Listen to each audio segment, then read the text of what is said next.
During his visit to Ethiopia, the Chinese foreign minister also addressed the issue of African countries borrowing to finance various development projects and how China offers assistance to Africa.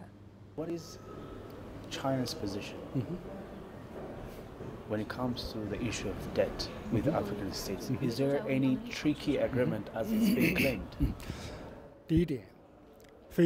You see, the temporary debt difficulties facing some African countries did not come up today or yesterday. They were built up throughout history, and actually, so far, the main data from so many African countries is still from the developed countries. And the second point I want to make is that the cooperation between China and African countries is a friendly cooperation of mutual assistance.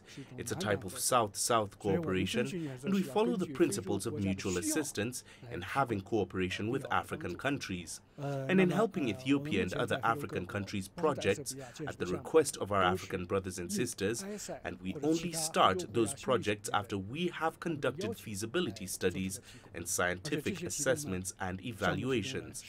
So our cooperation is open and transparent. And certainly how to help those African countries overcome these temporary financing difficulties. I think the answer is very clear. That is, we need to help them build up their own development capacity so as to make sure that they can generate economic growth from within their countries. At last year's FOCAC Beijing summit, China announced 8 major initiatives to help Africa to do so, and I believe that through their efforts, many of the African countries, including those that are currently facing debt difficulties, will achieve new and greater development success.